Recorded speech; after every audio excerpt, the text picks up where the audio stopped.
Welcome back to Favour Esther TV. I'm so glad you're here. Today we're diving into a deeply personal and thought-provoking topic.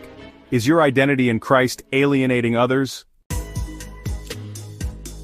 It's a question that might feel uncomfortable at first, but it's incredibly important in how we live out our faith in a world that's full of diverse people and perspectives. Whether you're a new believer or have been walking with Christ for years, this conversation matters. Let's explore it together. Let's begin by unpacking what it means to have our identity in Christ. Galatians chapter 2 verse 20 says, "I have been crucified with Christ and I no longer live, but Christ lives in me." As Christians, our identity is no longer rooted in what we do, what we've achieved, or how others see us. It's grounded in who Jesus is and what he's done for us. This identity brings freedom, peace, and purpose. It shapes how we make decisions, how we handle pain, and how we interact with the world. But here's the thing. Sometimes, we can hold this identity so tightly that we unintentionally build walls instead of bridges. And that's where things can get tricky. Have you ever found yourself so passionate about your faith that it becomes difficult to connect with those who don't share it? Maybe you've been excited to share a verse or testimony, only to see someone shut down. Or maybe someone felt like they couldn't be honest with you because they feared judgment. It's not always about what we say, but how we say it. When we're quick to correct, preach, or distance ourselves from people with different values, we can unknowingly send the message, "You're not welcome unless you believe exactly what I believe." And that's not the heart of Christ.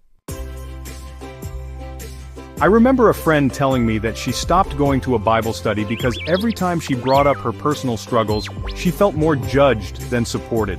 She wasn't questioning God, she just needed someone to listen. On the other hand, I've also met Christians who felt like they didn't fit in because they weren't loud or expressive enough in their faith. It's easy to feel left out, even in the church. These moments remind us empathy must come before evangelism, understanding before instruction, love before lecture.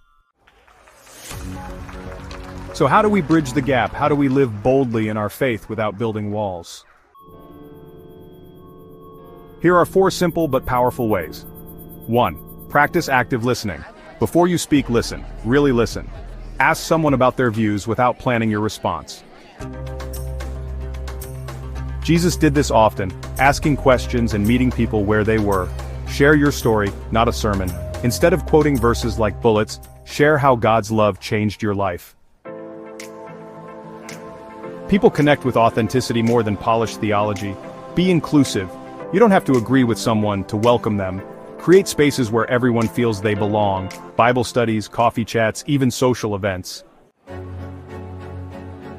Show love and kindness. Never underestimate the power of small, consistent acts of kindness. A smile, a meal, a genuine compliment, these are the languages of Christ.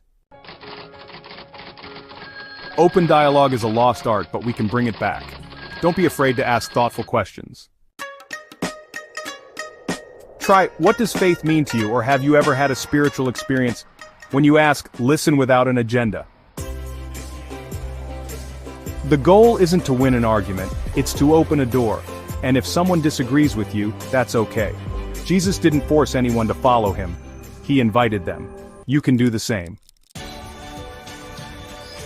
Take a moment and reflect. Are there ways you might be unintentionally alienating others? Have you been more focused on being right than being kind? Do you lead with love or with correction? This isn't about guilt, it's about growth. Our identity in Christ is meant to shine, not to isolate. Sometimes the brightest light is the one that gently warms, not blinds.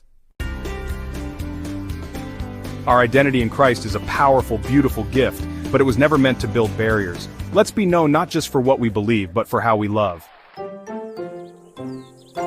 Thanks for spending this time with me. If this message spoke to you, feel free to like, share, and subscribe. And as always, keep shining his light wherever you go.